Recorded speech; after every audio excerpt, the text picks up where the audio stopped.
Hey everybody, it's RV Traveling with Six, Jane and Brandon, and we would like to share with you some apps and resources online that we found were useful as we've traveled, and more so like for different circumstances, so boondocking or dump stations, water, garbage. What else have we used them for? Cellular signal, and then TV reception. So we're going to go over those with you and hope you enjoy it. Here we go.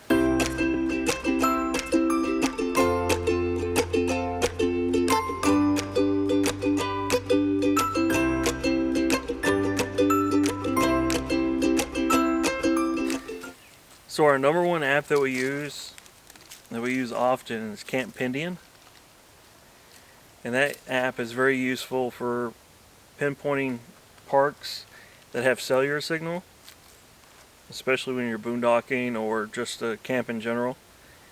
And so you can pull up a camp, and then the last people that actually stayed at that campground leave a review on all the different providers and what their signals were.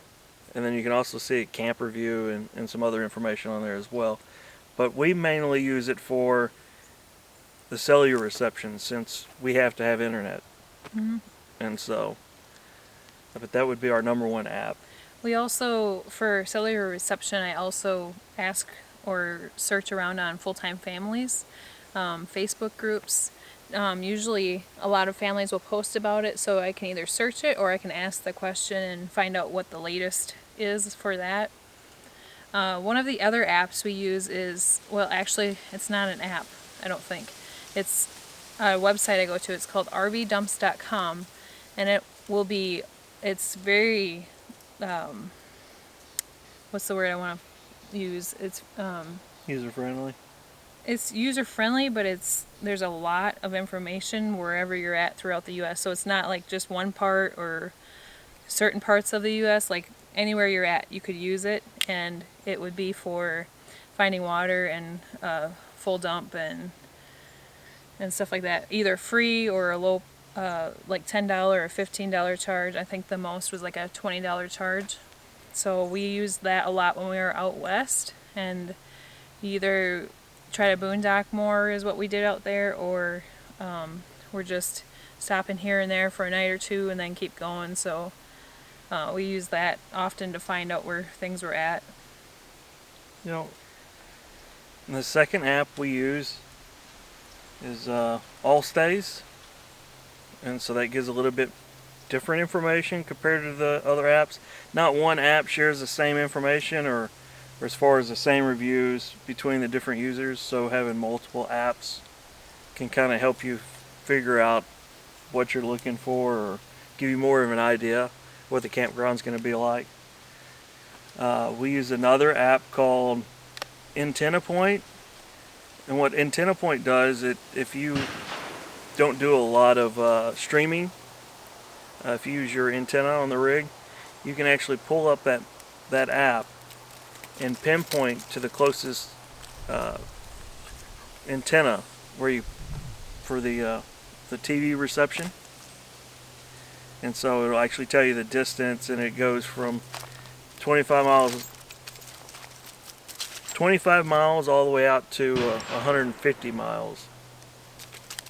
I was just thinking of another one that I use is Road Trippers app, and that has been useful a few times where I'm not really sure where we want to make stops to make memories or pictures of a state that we're maybe not familiar with. So Road Trippers has got a lot of places to stay, places to eat, attractions, and reviews and pictures and just information real easy. So wherever you're at on your route, you can either map it out or do a location near me and find out what's around you.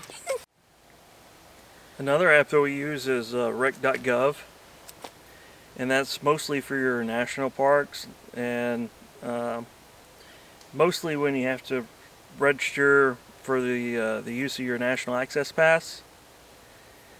And so we do use that one a lot, or we use the website, but both are. The app comes in handy when you're trying to search for a location. and then do quick reservations and such. And so there's another app for military camp. That's for military bases. You can actually pull those up or go to the NWR website, but they do have an app out there. I don't like it personally. I like to look it up through the NWRs, but you can get information off of the military camp app. And so, And as far as like our routes getting to or from anywhere, we always use our, what's it called? The Garmin, the GPS system. oh, we don't have a Garmin. We have Rad McNally that we use, and then you actually have the TripIt app that's built into it. Okay.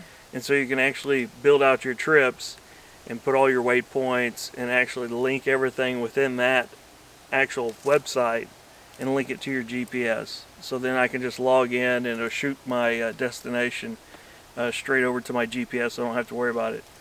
But the main reason we like using that one, or I do, is because it gets more of a trucker's route. And I simply just enter in our weight, our height, and length, and then showing an extra tow vehicle, and it'll actually pinpoint us on the roads that we can go down, versus sending us on other roads that we quite couldn't fit. Mm-hmm. So it's more trucker based than it is a vehicle, as far as like your maps or anything you'd use with your cell phone. And we've used that for a good, well over a year now, and Yep. have not had any issues with it Nope. taking us anywhere that we shouldn't be, right? Nope. Yeah. So the Rad McNally, there's only been one time the road wasn't there, but it didn't send us down the wrong road yet. Okay. Just old roads that hasn't been taken out of the map system yet. They And that still was show only them. one time. That was one happened? time. Yep. Yeah. I was gonna say I feel pretty confident in that system Yep. when we go. So, but before we take off or do anything, we use majority of these apps, whether we're traveling during our travels, before our travels, trying to pinpoint where we're going, when's going to be the best location for us, especially Camp Pindian as far as cellular reception. And to make the most out of our time while we're there, and not only the most out of our time, but make it enjoyable too, so that we have the resources and other things as we go. So Yep. But those are the best apps that we use, that we'd find others would find as a benefit of using for your travel days. And of course the antenna point and all that for being stationary. mm-hmm. But if you have any comments or questions, please leave that down below. And if you like this video, give us a thumbs up. And if you'd like to see more, go ahead and hit the subscribe button. And if you'd like to be notified, hit that bell. So. Bye.